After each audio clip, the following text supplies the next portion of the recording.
Bonjour les amis, j'espère que vous allez bien, que vous avez la forme, que vous en avez la patate. Très heureux de vous retrouver pour ce journal Bitcoin de ce samedi, mercredi 29 janvier 2025.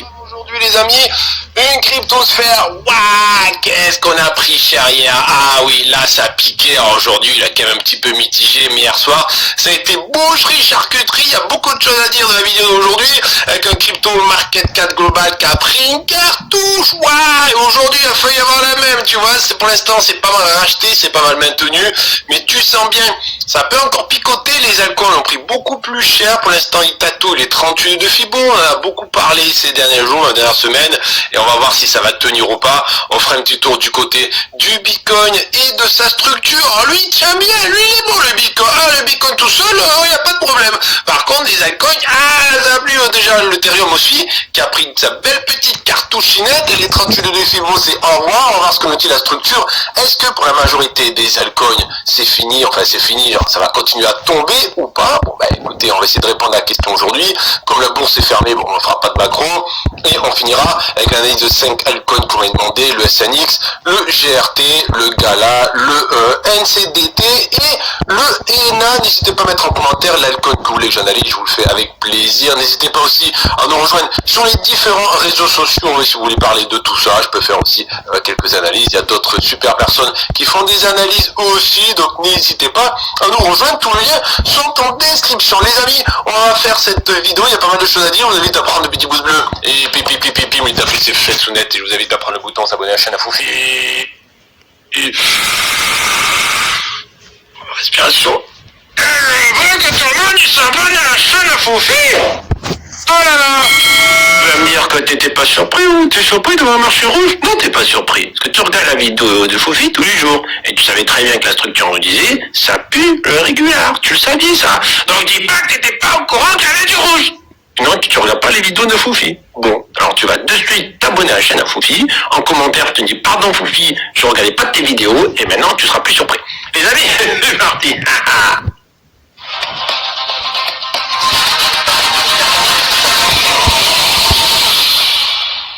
Les amis, aujourd'hui une cryptomap un petit peu mitigée, qui donne pas trop envie. Alors niveau Bitcoin plus 0,67% par rapport à hier à 67 569 $. À côté l'Ethereum 3261, ça commence à piquer déjà, plus 0,74%. Encore eux ils sont dans le vert. C'est pas le cas de tout le monde. Le BNB moins 0,65 a quand même bien tenu. BNB 591, bravo BNB. Alors côté soutenu par Binance qui peut injecter quelques milliards à des moments, et après attention ils reviendront plus tard. T'es quand même pas trop mal. Le Solana à 149 $. Ouh là ça commence à picoter, moins 2,64%. XRP moins 0,66 par rapport à hier. Dogecoin moins 2,10. Le Ton plus 1,22. La Cardano plus 2. Avalanche moins 2,44. Le Shiba moins 0,58. J'ai envie de vous dire, mais prenons direct ce qu'on a fait dans la semaine, parce que hier tellement qu'on a pris cher, autant regarder ce qu'on avait comme performance de la semaine. Donc tu vois, cette semaine le Bitcoin fait par rapport à la semaine dernière, ça va, moins 0,37. ETH moins 0,64, ça va. Le BNB plus 2,49, lui il est dans le vert. De suite Solana, aïe, moins 14,38% cette semaine. Donc mauvaise semaine Solana, mauvaise semaine pour XRP pareil, dans les moins 7, le Dodge le moins 3, le Ton qui a bien poussé cette semaine, qui passait dans le top 10. La Cardano qui a quitté le top 10 avec un moins 10 cette semaine, moins 15 pour l'Avalanche, moins 8 à peu près pour le Shiba, Bitcoin Cash qui nous fait quasi moins 20, moins 15 pour Polkadot. Tu sens bien qu'il y a beaucoup qui ont pris cher, le Matic quasi moins 15, l'Icon quasi moins 13, moins 20 pour l'ICP, moins 21 pour le NIR, moins 28 pour le NISWAP. Ben là ça n'a pas été une belle semaine pour tout le monde. Ici Aptos qui nous fait quasi moins 24. Bon, tu sens bien que dans la semaine il y a beaucoup de moins 20 qui tournent. En ce qui concerne les mêmes coins, c'est aussi à prix cher, du moins 15, du moins 10, bon, tout le monde a pris cher, tous les altcoins à peu près ont pris cher, sauf par exemple le ENA, plus 15 cette semaine, donc bravo à lui. Alors si on regarde le crypto market cap total, on est capitalisé à 2387 milliards, faut savoir que dans le marché crypto, en l'espace de à moins d'une semaine, on a quand même perdu 10%, donc on a perdu, allez, dans les 260 milliards de dollars, donc c'est pas rien quand même. Pour l'instant, alors rappelle-toi les analyses précédentes, précédente, hein, c'était tout simplement, si ça tombe, cette direction Tenkan qui joue une bande inférieure de Bollinger, si la bande inférieure de Bollinger est perdue, cette direction les 38,2 de Fibo. Bon, pour l'instant, on voit bien que la bande inférieure de Bollinger tient bien aux 2368 milliards de dollars, tu vois, c'est bien acheté, ça a bien été racheté avec la bougie d'hier, ça a bien été racheté à cette bougie.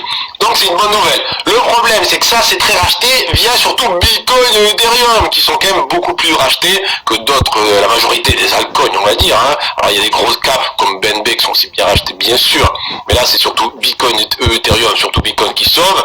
Donc là, il y a deux solutions. Pour l'instant, c'est le week-end. Je pense que ça va être plutôt calme. La solution, la semaine prochaine, on perd ici la bande inférieure de Bollinger avec une bougie verte et un corps de bougie qui clôture.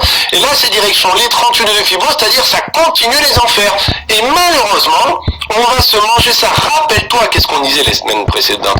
On disait que la semaine, on va se manger le CPI américain, on va savoir si on est dans une tendance baissière ou on va continuer à tomber, tout simplement, ou si on repart en tendance haussière. Ben là, je pense que la tendance baissière, ça commence à être de plus en plus affirmé, si tu veux. Bon, dans le pire des cas, on peut se dire qu'on peut manger tout simplement ici un regular flat avec une A, une B, une C qui peut aller chercher ici le nuage Shimoku, voire la Sandili. Alors ça voudrait dire quoi? Ça veut dire si vraiment on prend cartouche, c'est encore un moins 12% sur le marché crypto.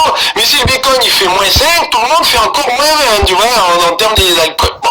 Mais ça c'est possible, hein, parce que ce régular, il est quand même beau. Tu vois, avec la A ici, la grande B là. Et est-ce que c'est ça, c'est le départ de la C? Oui, de toute façon, ce régular sur cette structure, on en parle depuis des semaines. N'oublie pas que la structure nous dit, enfin moi, ce que je lis de la structure, c'est une grande C qui démarrait cette semaine ou qui pourrait démarrer d'ici 2 semaines s'il fait un nouveau plus haut, s'il part sur simplement un running. Mais là tu sens bien que ça peut être le départ de la grande C, surtout avec la bougie de hier, il y a du momentum au niveau des bears, tu vois. En tout cas, je serais pas étonné que ça continue à tomber. On va voir ce que nous dit le reste d'analyse, les futurs, le Bitcoin et tout, si c'est plus de probabilité de continuer à tomber ou de repartir. On voit qu'on est en train de rattaquer le ruban, c'est pas positif. Les bears reprennent du poil de la bête, reprennent du momentum, c'est pas positif non plus. On a pété les 50 de RSI, c'est pas positif. Et pour l'instant, on voit que l'énergie commence à revenir, mais c'est l'énergie au mène des bears, hein, donc c'est pas trop joli ce qu'on a pour l'instant. Au niveau des altcoins, là c'était la cartouchinette. Hein.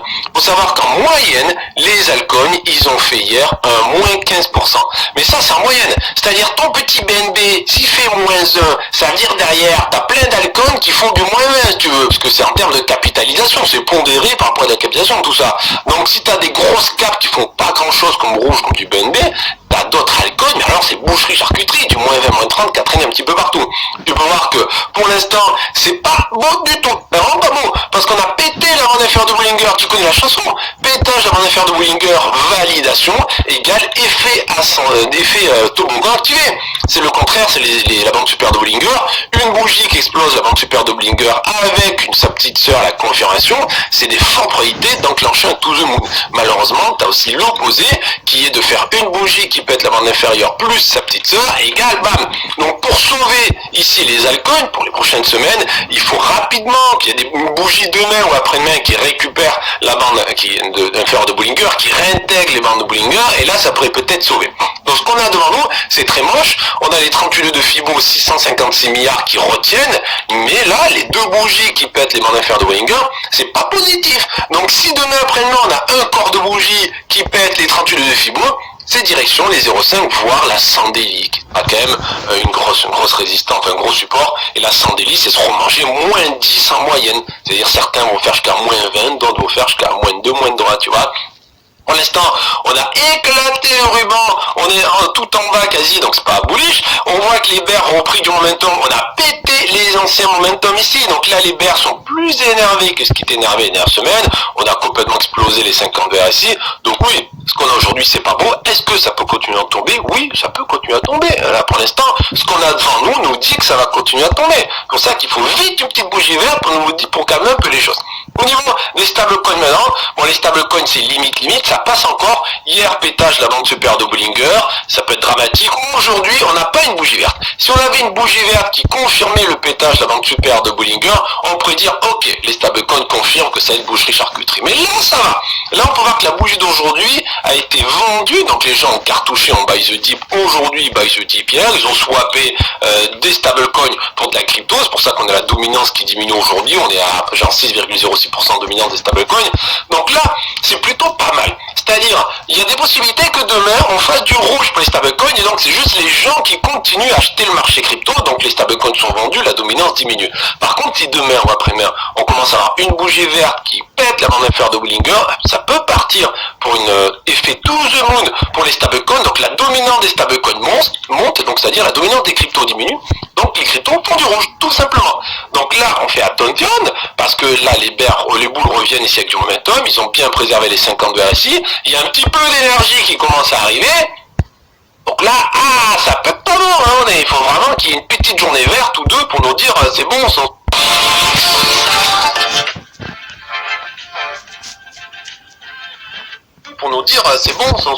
un peu nos fait fest.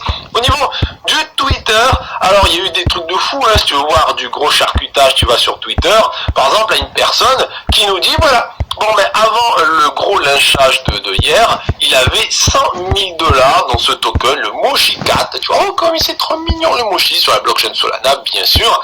Et après le nettoyage de hier, il est à 8 600 $, tu vois. Bon, donc tu vois bien que bon, alors il a vendu un petit peu, parce qu'avant il avait 5,2 millions de Moshi Cat et maintenant il en a que 4,5, donc il en a vendu à peu près les 700 000, tu vois. Mais de 100 000, il est passé à 8 000. Pourquoi il y a eu ça? Tout simplement parce que le Moshi Cat s'est écroulé. Les gens sur la panique, ils ont vendu leur même coin parce qu'ils savent que même coin, de toute façon, d'intérêt plus rapide, plus liquide que ton voisin, tu veux prendre des profits. Et donc, de 100 000, il se retrouve à 8 000. Ah ben oui, mais il a sûrement fait, je dis une connerie, de peut-être de 5-10 000 à 100 000. Et puis maintenant, bah, il est revenu ou à sa mise de départ, ou alors en tout cas pas beaucoup. Comme quoi, je dis très souvent, c'est dur de prendre des profits. On a toujours envie de prendre notre portefeuille to the money. Mais des profits juste pour le goût, toujours en prendre, crotte de bille. Bon, je vous le dis toujours ça.